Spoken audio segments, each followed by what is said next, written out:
Shalom. Shalom. Ya, puji Tuhan.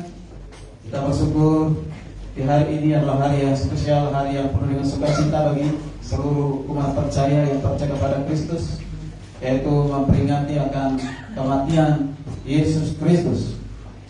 Dan sekaligus juga kita bersyukur bahwa di Indonesia, ya, melalui kalender yang sudah diumumkan oleh peraturan pemerintah yang terbaru, ya, biasanya kalau di kalender kita membaca itu kematian Isa Al-Masih, kebangkitan Isa Al-Masih, ataupun kenaikan Isa Al-Masih. Tapi puji Tuhan, saya percaya dari rencana Tuhan melalui pemerintah tidak lagi menggunakan Isa Al-Masih, tapi sudah menggunakan langsung dengan nama sesuai dengan dalam kitab, Yesus Kristus. Jadi ketika agama manapun membaca kalender, oh, hari ini hari libur, hari apa? Hari itu kewafatnya Yesus Kristus, sehingga orang menyebut nama itu. Amin. Orang percaya dan orang yang tidak percaya menyebut nama Yesus Kristus, karena nama itu nama yang penuh kuasa. Amin. Dan dia nama di atas. Tidak ikut membaca karena saya menggunakan terjemahan yang baru. Silakan 2, 3 ya.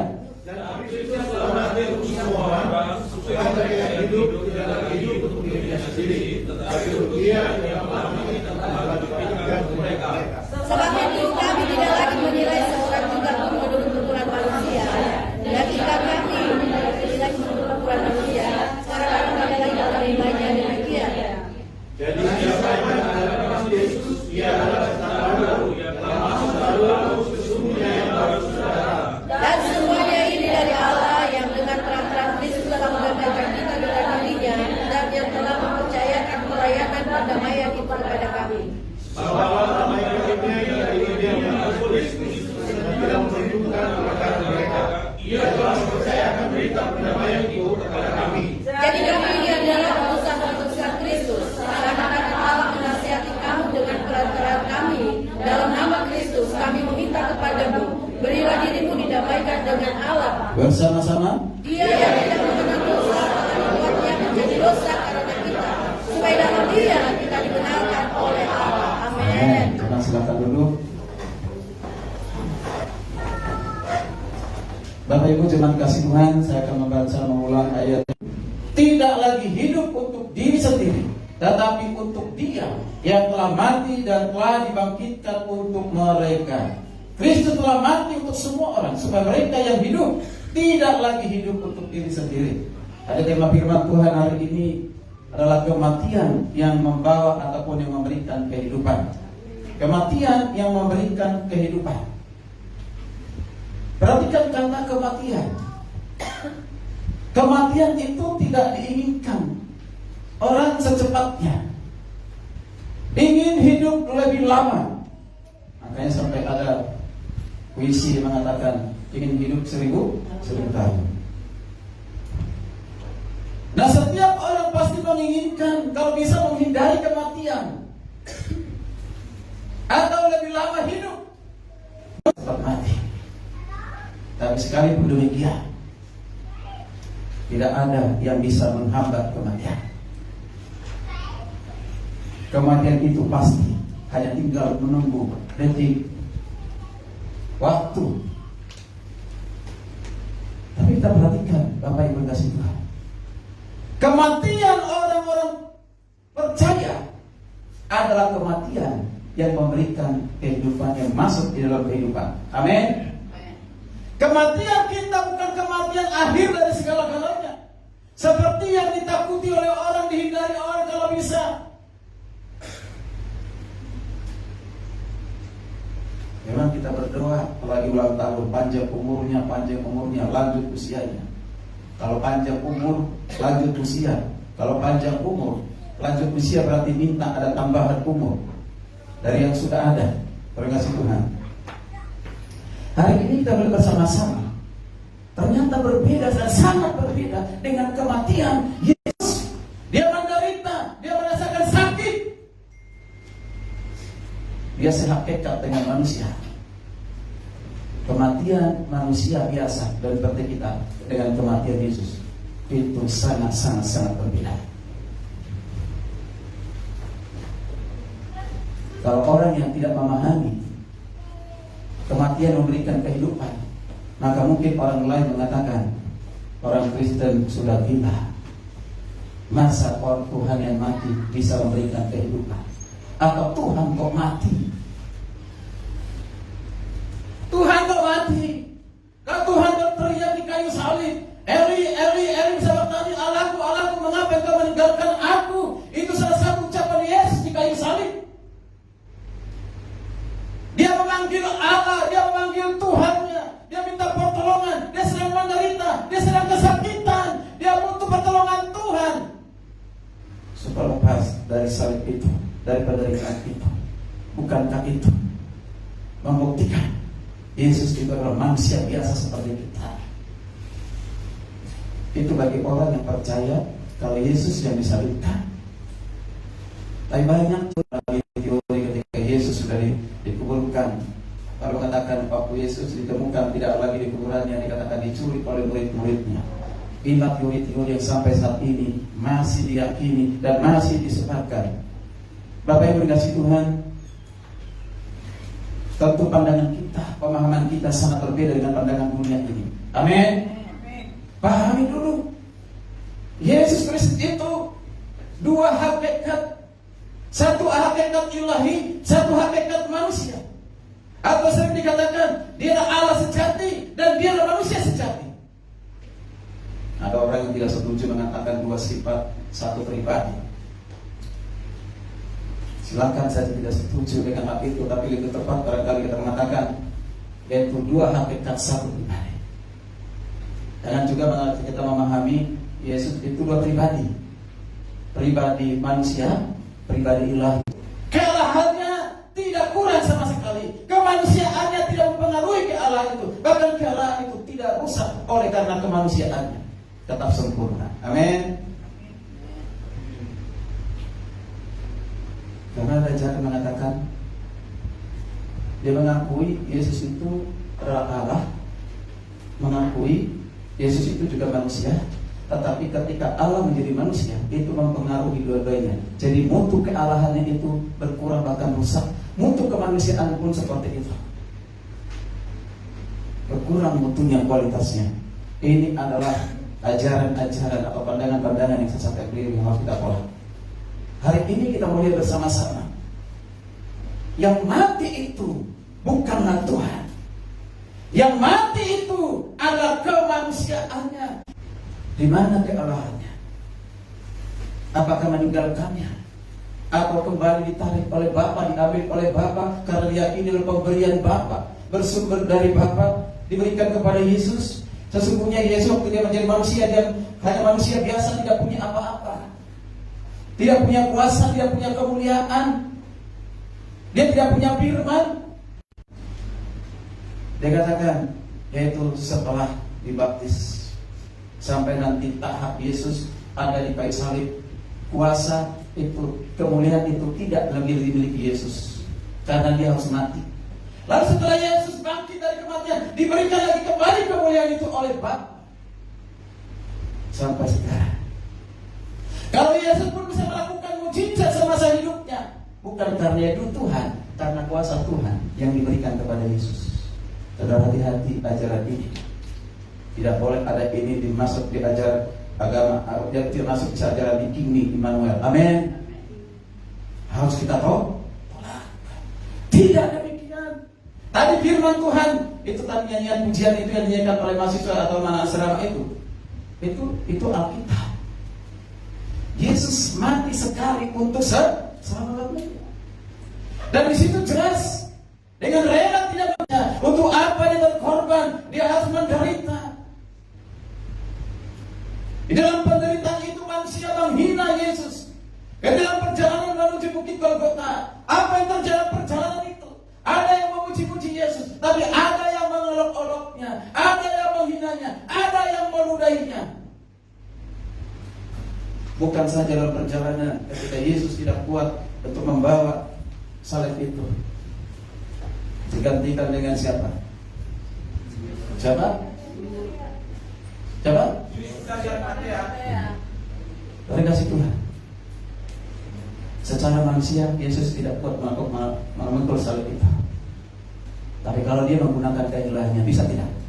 Bisa tidak? Bisa. Itu artinya dia membatasi diri untuk melakukan keilahiannya. Itu selamatkanlah dirimu dan selamatkanlah kami.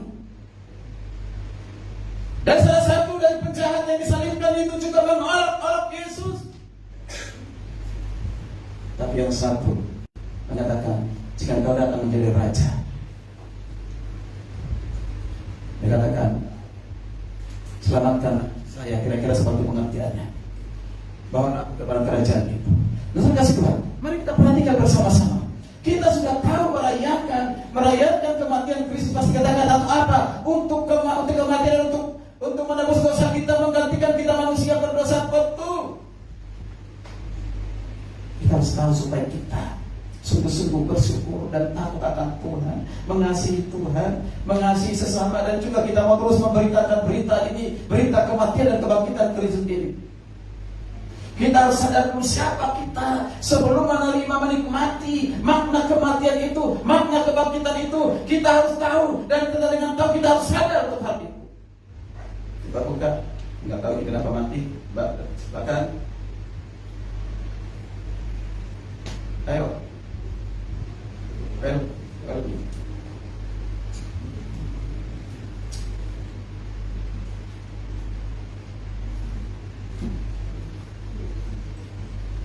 Kenapa otak-otak di situ?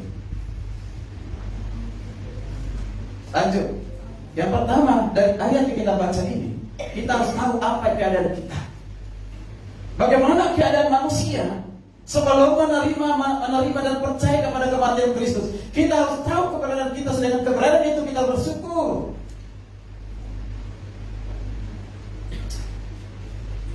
Yang pertama, di ayat 18 sampai 20.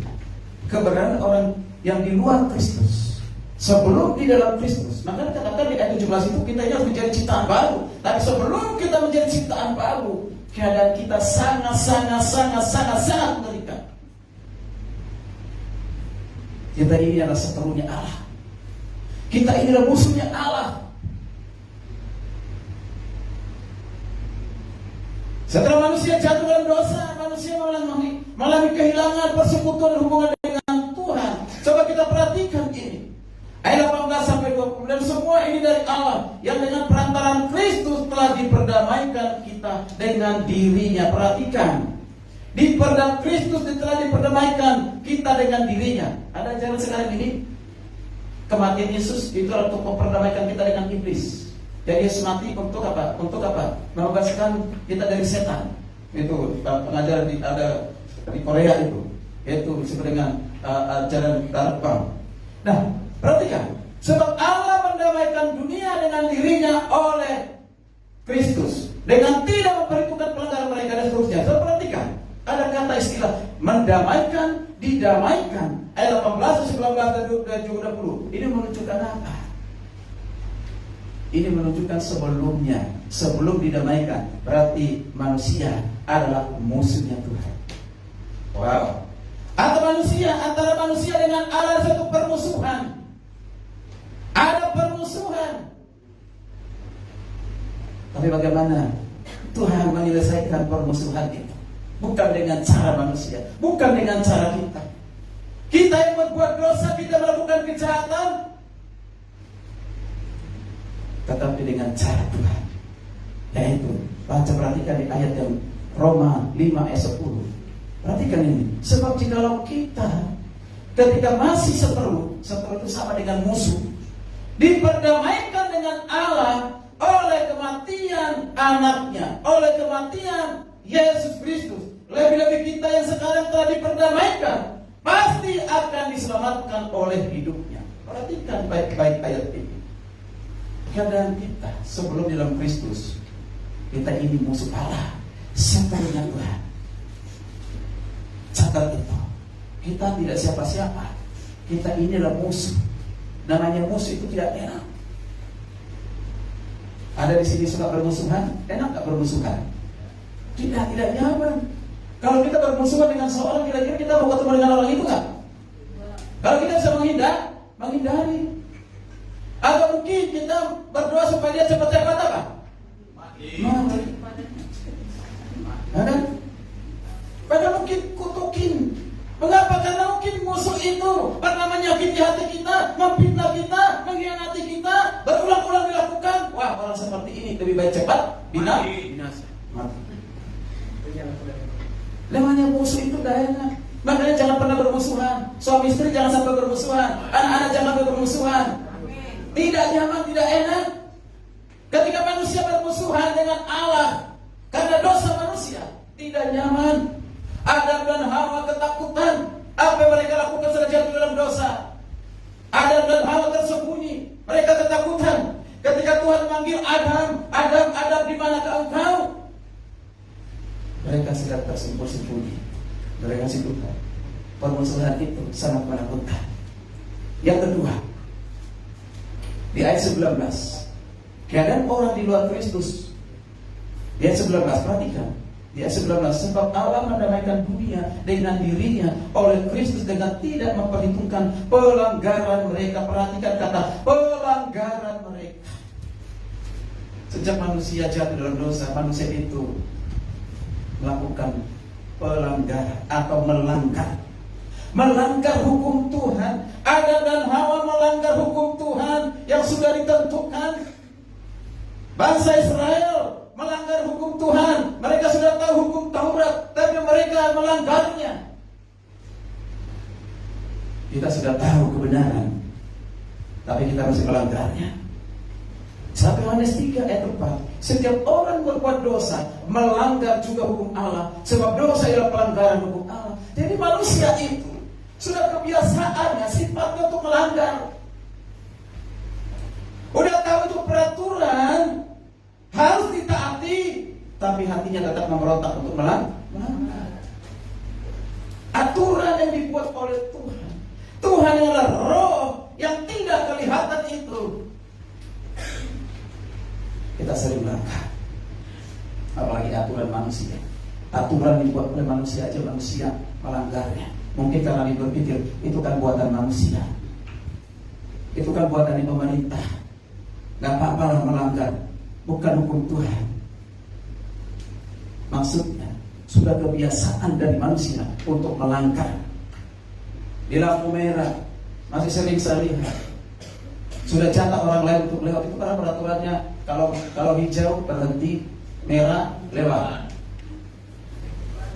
Terbalik kan? Terbalik. Seharusnya merah berhenti, hijau jalan. Itu tiap hari kita nikmati di jalan seperti itu. Kadang-kadang kita emosi, marah dengan orang-orang melakukan itu. Lagi saya kelihatan itu panjang sekali gitu. Mengapa? Karena itu bisa ketika dia melanggar, itu bisa merugikan saya dan merugikan orang lain, dirinya sendiri. Kasih Tuhan. Itu kebiasaan manusia. Ada mau ke gereja dapat gental kita, di lampu merah kita lebih berhenti. Lihat kiri kanan karena kosong, masih lampu merah katakan di rokok. Mau ke gereja, mau ibadah. Tapi tidak ada di sini. Amin. Saya kadang-kadang kalau buru-buru ingin melanggar, tidak melanggar lampu merah pun ditegur oleh anak saya itu. Soalnya ini jalurnya harus jalur ini jalur orang untuk belok kiri. Kalau saya belok kiri dia ditegur. Jangan, Bapak ini melanggar itu. Sini jalur orang, nanti orang marah. Ternyata diingatkan jangan melanggar. Itu aturan dunia manusia untuk keselamatan kita. Artinya sejak manusia dalam dosa itu menunjukkan manusia sudah memiliki sifat namanya untuk melanggar dan menjadi suatu kebiasaan. Saudara baca Yakobus 2:11. Perhatikan Yakobus 2:11. Sebab dia mengatakan jangan berzina. Iya.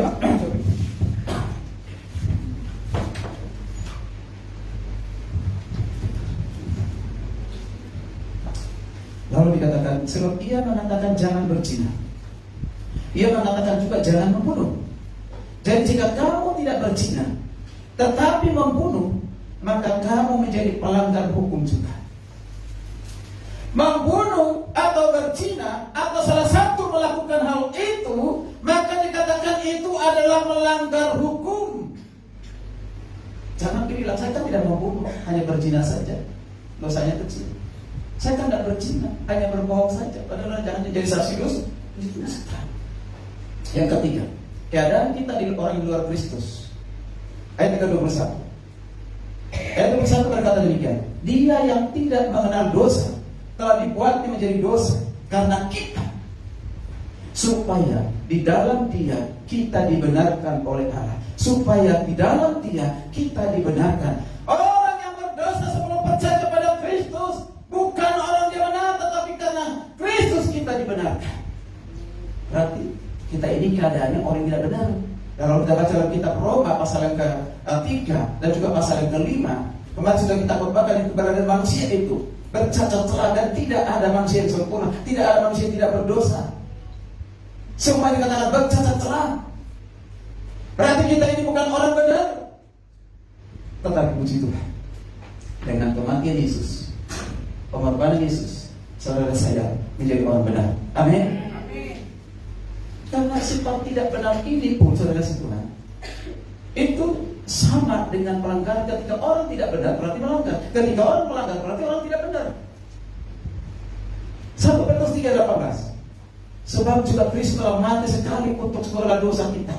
Ujian tadi. Ia yang benar untuk orang-orang yang tidak benar. Perhatikan. Ia yang benar, Yesus yang benar itu. Dia adalah kebenaran itu sendiri, katakan. Untuk orang-orang yang tidak benar. Jadi kematian Yesus di kayu salib adalah untuk orang-orang yang tidak benar supaya dibenarkan. Amin. Amin. Wow, luar biasa. Itu keadaan kita. Ada 3. Yang pertama tadi apa? Keadaan kita bukan orang di luar Kristus. Yang kedua, yang ketiga, sekarang kita lihat akibat seorang di luar Kristus. Supaya kita mengerti makna salib itu. Akibat orang hidup di luar Kristus. Bagi saudara juga yang menonton YouTube ini, barangkali bukan belum orang percaya, maka saya mengatakan keadaan orang yang di luar Kristus. Alkitab yang mengatakan demikian di ayat 1. Perhatikan ayat 1. Karena kami tahu bahwa jika tempat kediaman kita di bumi dibongkar, Allah telah menyediakan suatu tempat kediaman di surga bagi kita, suatu tempat kediaman yang kekal yang dibuatkan oleh tangan manusia. Perhatikan juga ayat 8. Tetapi hati kami tabah dan lebih suka kami berlari dari tubuh ini untuk menetap pada Tuhan. Perhatikan di sini. Apa yang mau kita simak, kita pahami dari ayat 1 dan ayat 8 ini?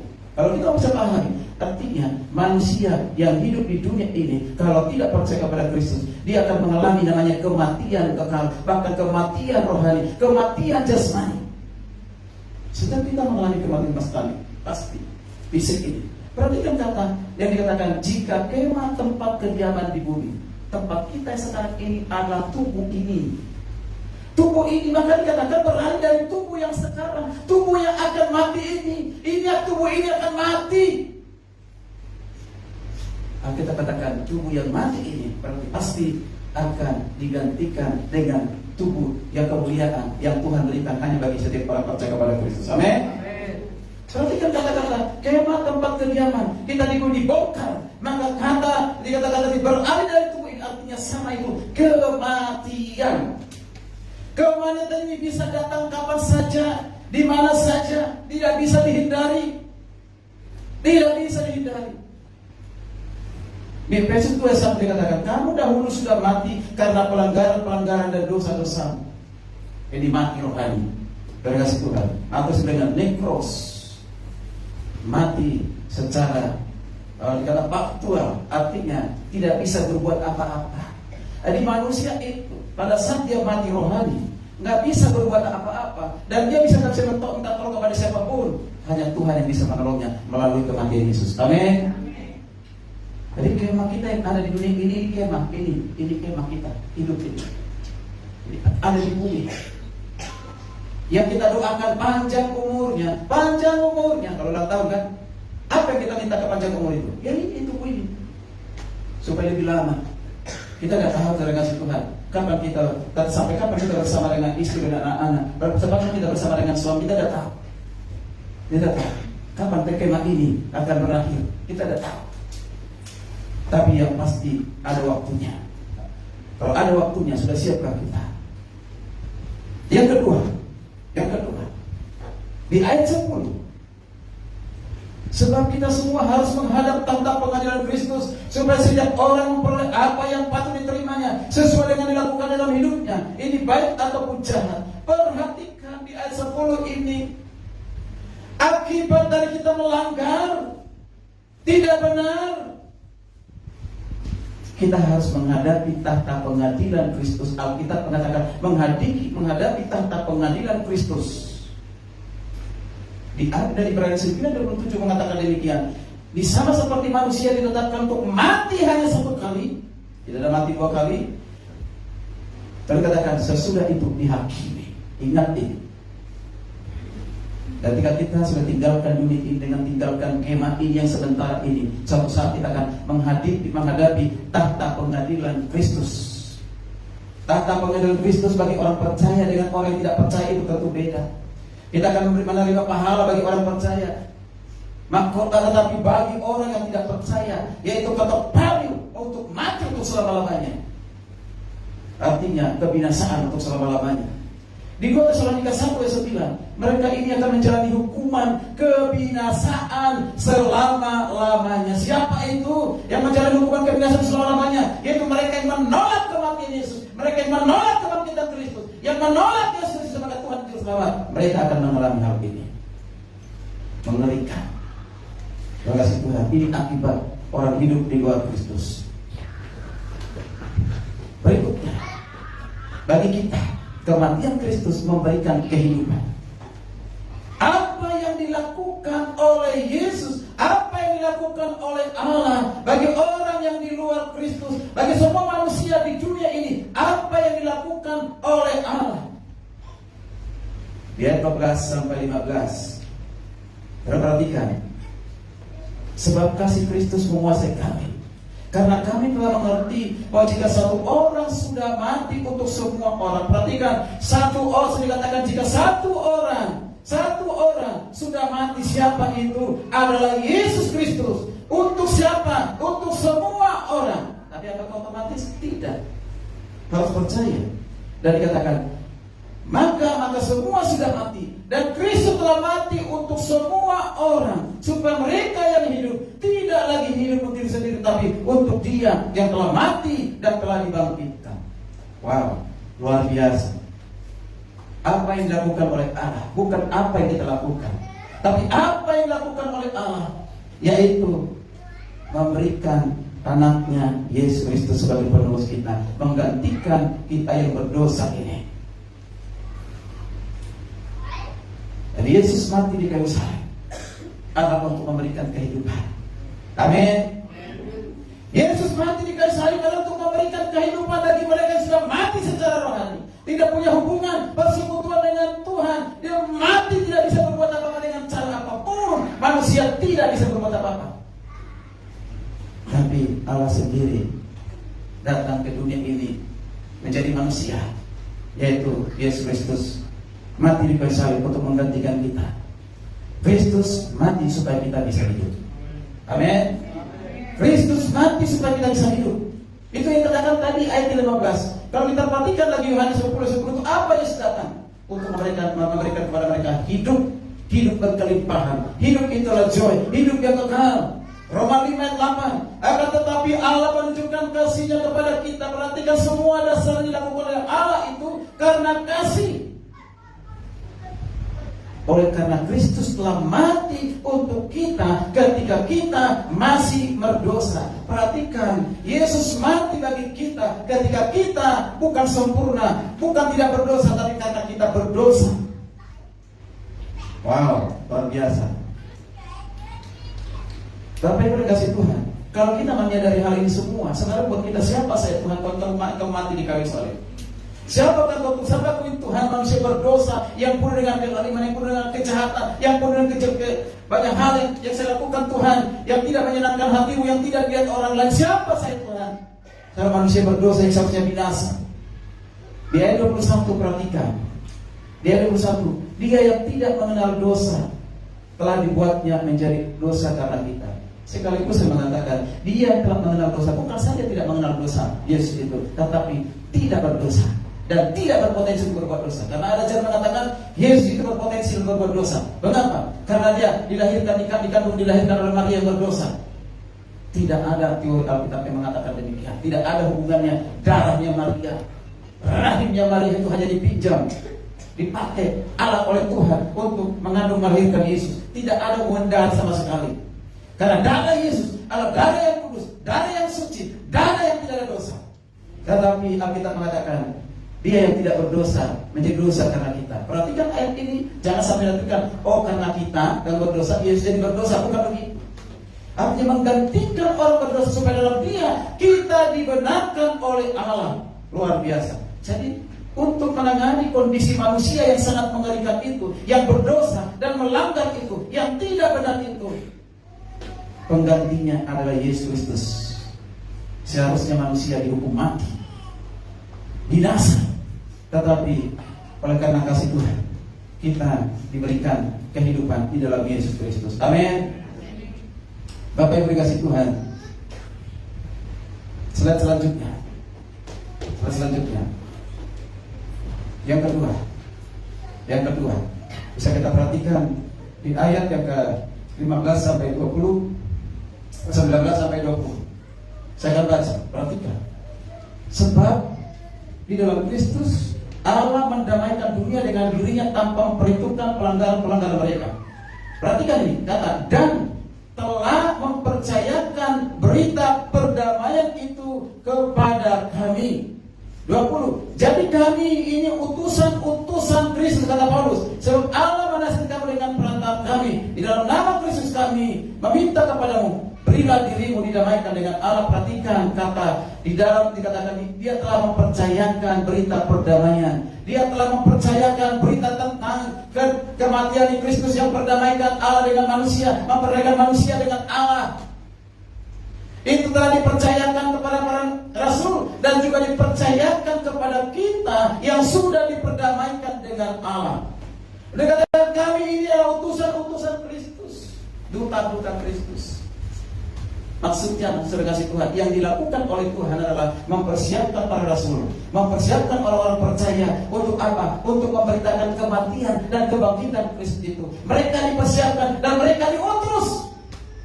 Kalau tidak ada yang diutus oleh Tuhan ke negara-negara dan bangsa-bangsa lain, termasuk negara Indonesia, mungkin kita tidak pernah tahu siapa Yesus.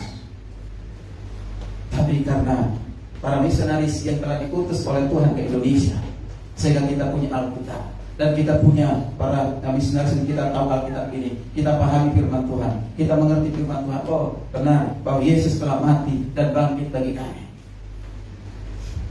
Bapak Ibu kasih Tuhan, mengutus orang-orang untuk memberitakan Injil kepada kita supaya kita didamaikan oleh Dia di dalam Kristus Yesus. Bapak Ibu kasih Tuhan, mari kita perhatikan bersama-sama slide berikutnya. Karena hal yang paling penting di terakhir ini, bagaimana tanggapan saudara ketika sudah tahu keadaan kita di luar Kristus, dan apa akibat ketika orang di luar Kristus, dan apa yang dilakukan oleh Tuhan supaya kita bebas keluar dari kondisi itu, dalam keadaan itu. Lalu bagaimana tanggapan kita terhadap kematian Kristus? Ada beberapa hal yang perlu diperhatikan. Yang pertama, tidak percaya kepada Kristus atau mengabaikan Kristus dan bahkan kematian Kristus atau menentang kematian Kristus. Perhatikan di ayat 16. Perhatikan. Sebab itu kami tidak lagi menilai seorang pun juga menurut ukuran manusia. Jika kami pernah menilai Kristus menurut ukuran manusia, sekarang kami tidak lagi menilainya. Slide berikutnya, perhatikan. Perhatikan di sini, belum masuk ke sini. Perhatikan. Bapak Ibu dikasih Tuhan, mau mengatakan begini, sederhana begini. Dari dulu sampai sekarang, banyak orang yang menilai Yesus itu hanya sebagai manusia saja, dia bukan sebagai Allah. Sampai hari ini, mereka hanya melihat pribadi Yesus itu hanya sebagai manusia, tapi tidak mampu melihat sebagai Allah. Tetapi bagi Rasul Paulus, bagi yang sudah percaya kepada Kristus, melihat Yesus bukan hanya manusia biasa, bukan lagi ukuran standar dari manusia, tetapi melihat Yesus itu, dia adalah Allah yang harus dipercaya. Ini akibatnya saudara kasih Tuhan bagi orang yang tidak paham hal itu, sehingga mereka mengolok-olok mengabaikan kematian Yesus.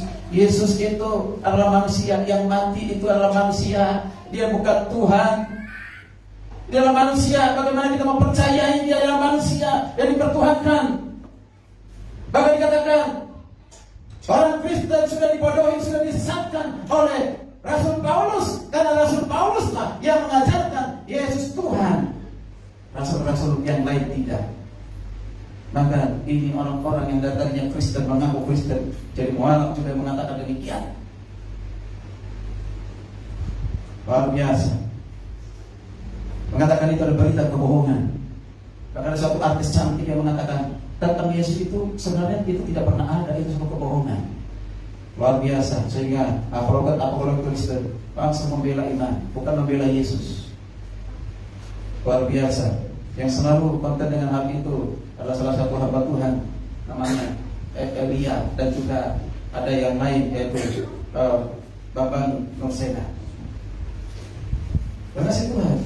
Artinya kita perlu membela iman kita. Mengapa kita percaya kepada kematian Kristus? Mengapa kita percaya kepada kebangkitan Kristus? Itu harus kita kerjakan, kita lakukan. Kita ini diutus oleh Tuhan. Bagi kita yang sudah percaya, bagi orang yang tidak percaya mengabaikan hal itu, mengerikan. Yang kedua, bagaimana sikap kita? Yang kedua, lanjut, yaitu percaya kepada Kristus. Ayat 16. Terima kasih Tuhan. Ya, dan selain itu kami tidak menilai seorang juga pun menurut aturan kami. Dan jika kami pernah menilai Kristus menurut ukuran manusia, sekarang kami tidak lagi menilainya demikian. Sekarang kami tidak lagi menilainya demikian. Maksudnya apa? Sekarang kami sudah percaya Yesus itu bukan hanya manusia, tapi Yesus adalah Allah. Dia adalah Tuhan itu sendiri. Dia adalah Allah yang diutus oleh Tuhan. Menilai Kristus menurut ukuran manusia, ini kadang-kadang tafsiran yang salah yang mengatakan hanya manusia, tapi dia bukan Tuhan. Lanjut. Percaya kepada Kristus, berarti kita harus menilai Kristus itu bukan lagi hanya sebagai manusia, tapi dia adalah Mesias, dia adalah Allah. Bahkan dia Raja kita. Amin. Dia adalah Juru Selamat kita. Sebaiknya kita menilai Kristus secara rohani, yaitu berarti menerima, mempercayai Yesus Raja kita, Juru Selamat kita. Amin. Dia Raja yang akan datang, Raja segala raja. Lanjut. Terima kasih Tuhan. Hal yang kedua, menilai Kristus menurut daging artinya menganggap kita hanya sebagai, menganggap dia mengakui sebagai manusia saja. Itu dari sini jelasin. Lanjut. Keadaan orang yang telah dipercayakan percaya kepada Kristus. Yang pertama, luar biasa. Ini makna dari kematian Kristus. Itu kita telah diperdamaikan oleh Allah. Amin. Diperdamaikan dengan dirinya. Perhatikan, saudara, saya bukan diperdamaikan dengan setan, bukan diperdamaikan dengan iblis seperti yang ajaran sekarang ini lagi tren. Saudara diperdamaikan oleh Allah dengan dirinya sendiri. Di dalam siapa? Di dalam Yesus. Yang kedua, pelanggaran kita tidak diperhitungkan. Ayat 19 tadi yang sudah kita baca, ayat 19. Sebab di dalam Kristus Allah mendamaikan dunia dengan dirinya tanpa memperhitungkan pelanggaran mereka. Wow, luar biasa. Kita bersyukur, berkasih Tuhan. Kalau tidak tahu keadaan kita dan akibat dari keadaan itu, pelanggaran-pelanggaran kita lakukan yang mengerikan itu. Tapi dikatakan setelah kita percaya kepada Kristus, pelanggaran itu tidak lagi diperhitungkan oleh Tuhan. Amin. Mazmur 32. Coba kita baca Mazmur 32. Mazmur 32, kita baca bersama-sama. Ini ayat yang sudah sering kita baca, bahkan juga sering kita nyanyikan pujian ini. Ayo satu orang atau baca bersama-sama 2, 3 ya. Mazmur 32, ayat yang keberapa itu? Ayat kan? Kecil kan, jadi saya tidak bisa baca. Mazmur 32. Silakan, sudah ketemu? Baca bersama-sama 2, 3 ya. Berbahagialah orang yang diampuni pelanggarannya, yang dosanya banyak, orang yang kesalahannya tidak ditemukan, dan yang Perhatikan apa dikatakan, berbahagia apa? Bahagialah manusia yang kesalahannya tidak diperhitungkan oleh siapa? Tuhan, dan yang tidak jiwanya penuh penipu. Perhatikan, kita memiliki kebahagiaan. Mengapa? Karena kesalahan kita, pelanggaran kita, dosa kita tidak lagi diperhitungkan oleh siapa? Dan ini digenapi dengan kematian Yesus Kristus. Lanjut. Yang berikutnya, kita dibenarkan oleh Allah. Wow. Ayat nomor 1. Orang yang sudah percaya kepada Kristus, percaya kepada kematian dan kebangkitan Kristus. Alkitab katakan di ayat 21, Dia yang tidak mengenal dosa telah dibuatnya menjadi dosa karena kita, supaya di dalam Dia kita dibenarkan oleh Allah. Di dalam Kristus saudara dan saya dibenarkan oleh Allah. Bahkan kita punya status orang-orang yang sudah dibenarkan oleh Allah. Status orang-orang dibenarkan oleh Allah, maka kita harus berjuang menjadi orang-orang hidup dalam kebenaran. Amin. Roma 5:1. Setelah itu kita yang dibenarkan karena iman. Perhatikan, kita dibenarkan bukan karena jasa kita, bukan karena perbuatan kita, tapi karena iman yang dikaruniakan kepada kita. Kita hidup di dalam damai sejahtera Allah oleh karena Tuhan kita Yesus Kristus. Seperti Abraham dibenarkan bukan karena perbuatannya, dibenarkan bukan karena hukum Taurat, dibenarkan bukan karena sunat, tapi karena imannya kepada Tuhan. Lalu yang berikutnya, ya perhatikan, kita pasti diselamatkan. Ini yang paling penting. Ya, cara perhatikan ayat 1. Karena kami tahu bahwa jika kemah tempat kediaman itu di bumi dibongkar, Allah telah menyediakan satu tempat kediaman di sorga. Perhatikan, Allah telah menyediakan suatu tempat kediaman di mana?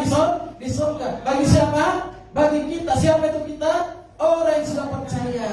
Amin. Yaitu tempat kediaman yang kekal. Bukan dunia ini tempat saudara.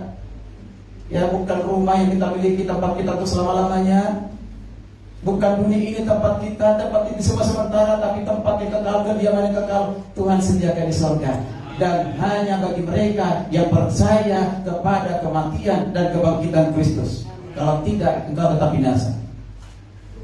Bahkan di ayat 8, tetapi hati kami telah dan terlebih suka kami berada di tubuh ini untuk menetap pada Tuhan. Perhatikan, menetap pada Tuhan berarti tetap selama-lamanya bersama dengan Tuhan, yaitu tubuh kemuliaan.